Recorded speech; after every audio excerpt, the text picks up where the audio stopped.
Sarkodie would actually push it out there.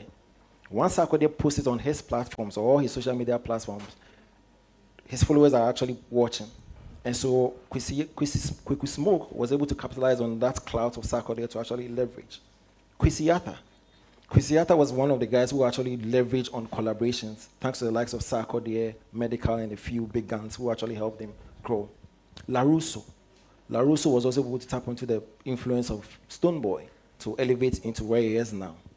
And I mean, I think we are all aware that Black Sherif's meteoric rise can somehow be attributed to Burna Boy because of his ability to tap into that Burna Boy fan base, clout, and influence. And so for me, the biggest advice I would give to that young guy coming up is figure out some of the top guys. It's good if you collaborate with another emerging artist, but I will not advise it because it would be emerging artist plus emerging artist, you go to emerging artist. That's okay. You may get a hit from there. That's fine.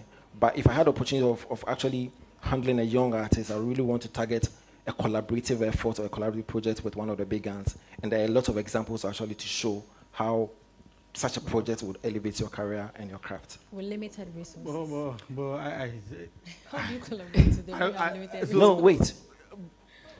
Limited resources. Because I was wondering how you... Wait, how did Burna Boy realize or figure out where Black Sherif went? No, Black Sherif was signed to a label. No, at the time... He had a label that they now had disagreement, right? No. But they were going to court. No, at the time, we are talking about Second Sermon. At the time, we were still having a local label. Local label, right? Yes. So you understand? Because see, what's the method resources? You have social media to your benefit. And I'll give you an example. J. Derobi, if I'm correct. What kind of resources did he have to actually catch the attention of Mr. Easy? None. Virtually none. All he did was to post his raw talent on social media and it caught somebody's attention. You understand? So you don't really need a lot of resources. And almost all these young guys that I've cited as examples, what kind of resources did they have before they got those collaborations? All you need is to get the attention of that big gun. That's it. Yeah, I agree. I mean, I understand one of our biggest stars. I'm looking I understand numbers. you. One of the biggest pop stars we have now, Justin Bieber. Guess where he started from? YouTube. You get. So, what resources did you really?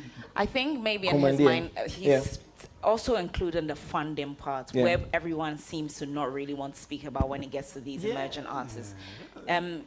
As much as social media, and I get that aspect, it could be very tiny. And I think with even Black Sherif's on, it could be down to a case of synergy that, maybe Burna Boy realized that he would have some level of synergy with this artist if he collaborates with him and all of that. But on the limited resources, sometimes it could even be expensive for some of these artists, And bearing in mind that they have put everything aside to make music, meaning it may be the only form of income that they get. So something typical as maybe even a sponsored ad for them to even promote their music. They might do it for a time and then they leave it elsewhere. And I'm speaking on a person that probably doesn't have management, an emerging artist that does not have, all this behind them. It becomes harder to have the conversation of limited resources with them because they are thinking along so many other things. I have to cater to my family, I have to cater here, I have to do that, and also include my music. So I will say that in even considering these artists, the conversation has to be bigger on what's also helping fund, what it is that they are doing. I get what he means because it's actually true. It's not every time that maybe we have the access to, all these limited resources like social media. Data is expensive now. And I can be doing that every single day, and next thing I know, I'm broke. So I get what he means on the funding. I'm not sure you get me completely because you get it part of me. So way I'm looking at, because I have a brother who is managing an artist, so we will interface every time. What I'm saying is, the numbers of emerging artists, have we done the statistics? The numbers of emerging artists. And how would, because I want to take a very practical step. I don't know who's an emerging artist here, and I would like my big brother to hold the hand of that emerging artist. How do they get the attention of the big ones? And again, my biggest problem is that Africa is not working because the poverty is so strong. Yeah, Africa is not working. No, but it's still down to the same thing he's saying. The limited resources is how he can get them. So I think that it is it is tough to be an upcoming in Africa. And you see these big guns, like Burna Boy, for example. I'm apart from Black Sheriff, who is for Burna Boy? I'm speaking from a Nigerian perspective. It's tough to get Whiskey's attention. Ha. Okay, so the issue about limited resources is not only limited to emerging artists. Funding is our biggest bane when it comes to our industry. True. It has very little or nothing to do with emerging artists. The entire industry, from mainstream to the downtrodden, funding is a problem. So we should not sit here and make it seem as if it's only the emerging artists that have issues with funding. It cuts across every divide of our industry. Now, there was talk about the number of emerging or up-and-coming artists in the space. It is, again, not only limited to Ghana. When you actually watch American Idol or British Got Talent or whatever talent, see the number of people who actually register to actually go in there and show their craft. Millions. Yeah. It is plenty.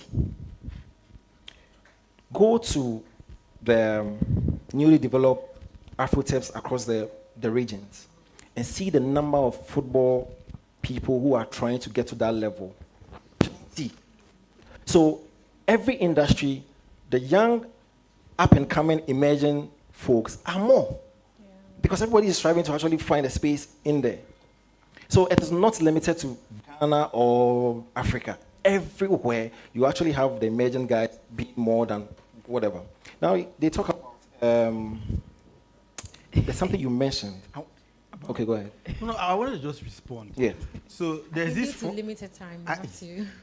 So there's this story my friend was telling me about somebody in the US. They gave him $100,000 as a grant. And he has shot, he's a documentary filmmaker, he has shot only 2 interviews, and he said he needs more grants.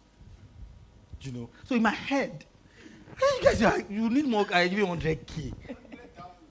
You not, so I'm just saying, because if you look at the other divide, but life is a bit better. They have social security that help them to fix their immediate problem. We are hungry. I agree. I really just want Africa to work, really. Because if Africa works, we will never have more people in the creative industry. I feel like Survivor. There are lots of talent. Yeah, it's collaboration. I think it really just comes down to collaboration. We're lacking that so much. And people have an opportunity. They don't want to pass it on. So that's another problem. We want to keep it all.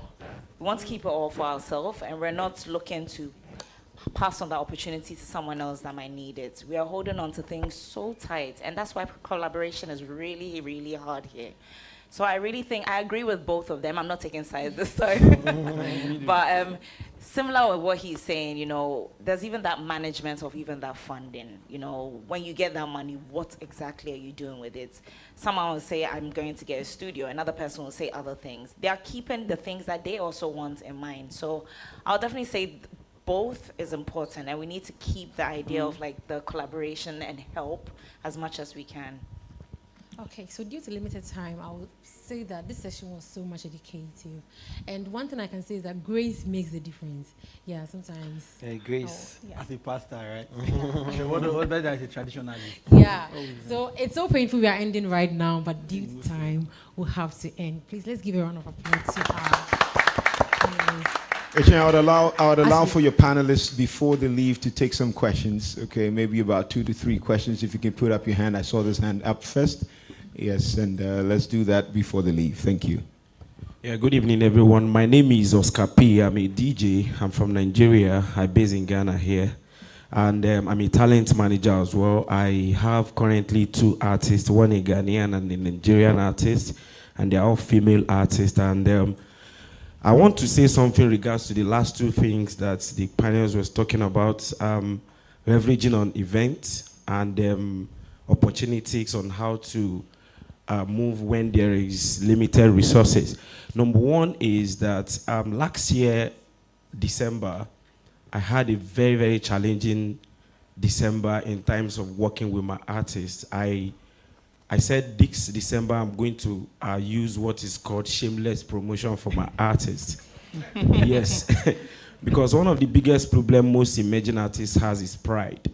You've not gotten anywhere, just like as he said, you've not gotten a fan base, and they were telling you there's an event going on in a pub here, but you are feeling too big to go there and perform. So I told my artist, Diola Music in Nigeria, I said, I'm going to do my best. So what I do is, I went to Dirty December page.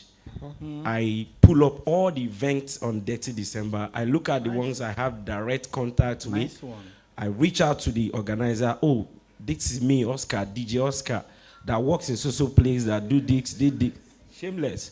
So the ones that, there are most of them in Nigeria, most events in Nigeria, if you have your capital, your artist can perform. It's quite understandable. But for those ones that does not have that leverages to say, okay, let's slot in. So at the end of the day, my artist was able to get shows that even people who think they have fan base could not even get to perform. Shameless promotion. So you need to drop your pride as an artist or artist manager. Reach out to event organizers, approach them. Then the second one is, I remember a couple of artists who has gotten a lot of attention from A-list artists by doing their cover. Yeah. You understand? I remember Mayor Kun of the Davido Music Worldwide. He only got signed to Davido Music by just playing a keyboard and singing on a song from zero. So think about different approach. When I used to tell my artist here in Ghana, in fact, she has been doing that for a couple of months. The moment any artist that is on top 20 release song, always repost on your story, tag the artist. You'll be amazed that the artist will repost because he also wants to promote the new songs that he drops. Nice. Do a cover for the song, repost them, tag them, keep tagging.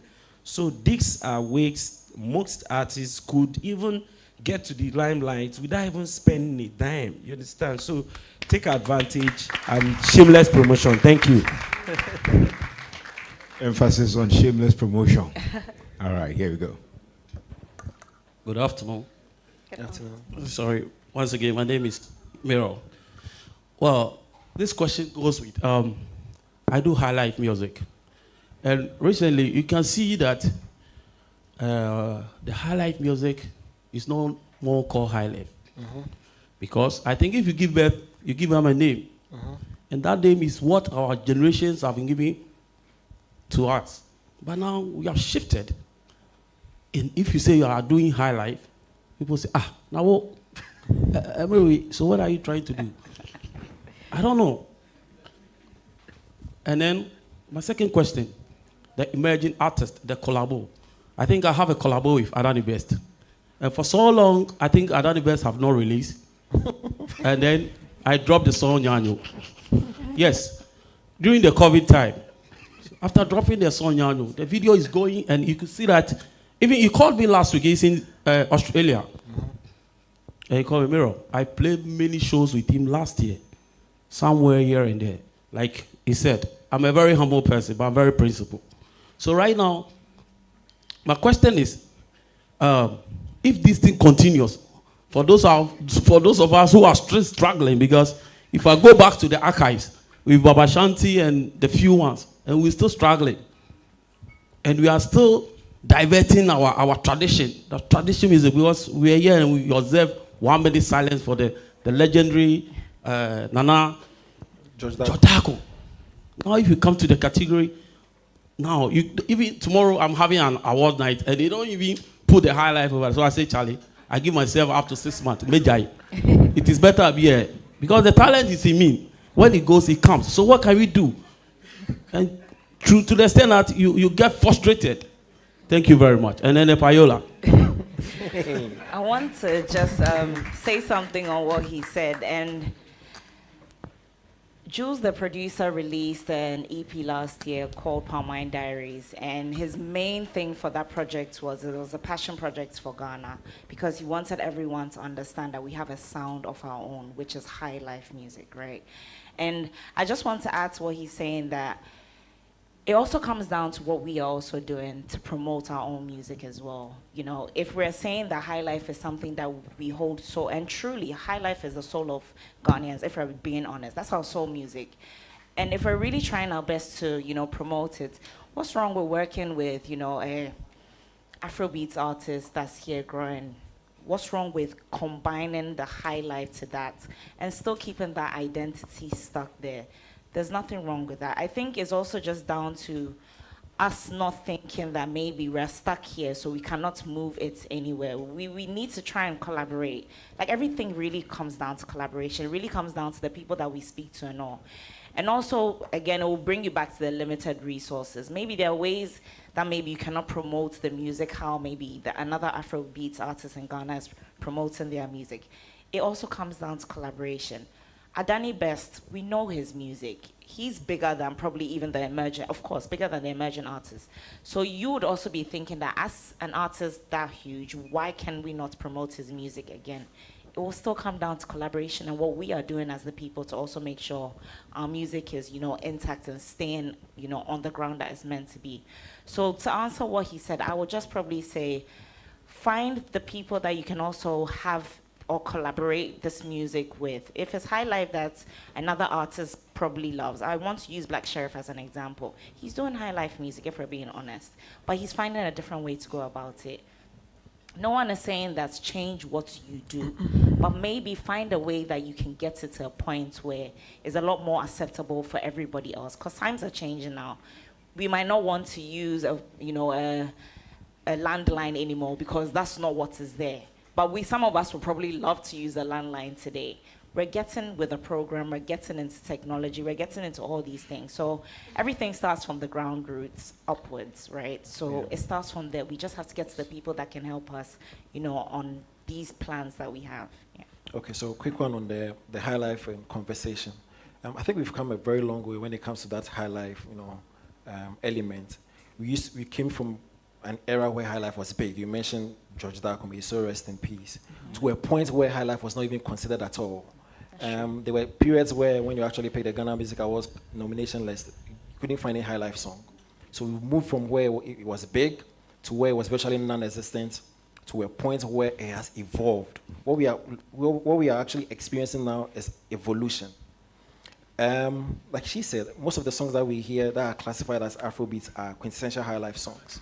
Because of the terrain and the times that we find ourselves in. When you actually go to your DSP and want to actually register your song on, you will not get a high life category there. Yeah. You actually find Afrobeat, and so you may be coerced to actually go into that category. It's just times and seasons. What I think we should do as a people is to make a conscious effort, the same way the Nigerians and other African countries, well, most predominantly the Nigerians, we're able to elevate and project Afrobeat. That's the same way we can elevate high life. So, for example, when you go on an interview and they ask you what kind of songs you do, boldly say you are doing high life. High life, yeah. You know, and as stakeholders, that's what we need to do. We need to project the high life more, and I'm sure with time, high life will be accepted just as Afrobeat has been accepted. And let me just say something very short. So, I would advise that you begin to work with filmmakers. Maybe you should be creating original songs for movies. I know of Kula Fulayo. Now what he does is that he encourages artists to come sing Yoruba traditional music in his films, and he releases the album and the movie. So you could also look that for finance, because I know that there was a time when Makossa was it. If you're not doing Makossa, you're not doing anything. I think that what Afrobeat is now, because most of even the leading artists are beginning to deny that they are no longer Afrobeat artists. So I think that it is in phases. But you should look at other alternatives. And I would recommend that you start working with filmmakers. Okay, so please, can we just give a round of applause? John, please, there's one last question here and the last contribution from the back. Yes, once again, my name is Stephen Akbesiri. I manage a reggae and dancehall female artist, Kim Maureen. You can please check her out. Kim space Maureen. Sorry for taking your time, but please check out. So my contribution, I wanted to touch on the collaboration bit. For me, I think it's a really big issue having a mainstream artist collaborating with a rising artist, except most of the times the artist just want to do you a favor. But sometimes when you are doing a song as an emerging artist, you feel a certain kind of artist in it. You feel like, oh, if I get this artist on board, it will make sense. But you do everything you can, everything you possibly can, but nothing, no collaboration. And it's a big problem for us. Aside the artists, even producers, music producers and artists, bloggers and artists, sometimes the kind of money they call, they are outrageous to the fact that sometimes you'll be wondering, how do you expect an emerging artist who has not even had up to $100 from streaming, how do you expect that artist to pay 5,000 Ghana cedis for just one promotion, and you are not guaranteed of any success? That is just one media platform. And in fact, they are not being human enough, because even the bloggers, how can you charge an upcoming artist 5,000 cedis for blogging? Say, like how do you expect the artist to get that money from? Meanwhile, you don't even charge the mainstream artists that much. It's because we don't collaborate. We don't even see opportunity to say, okay, fine, let me collaborate with this person. The moment you get to this point, I know that, oh, I'm secured. That's why I feel that's one of the reasons even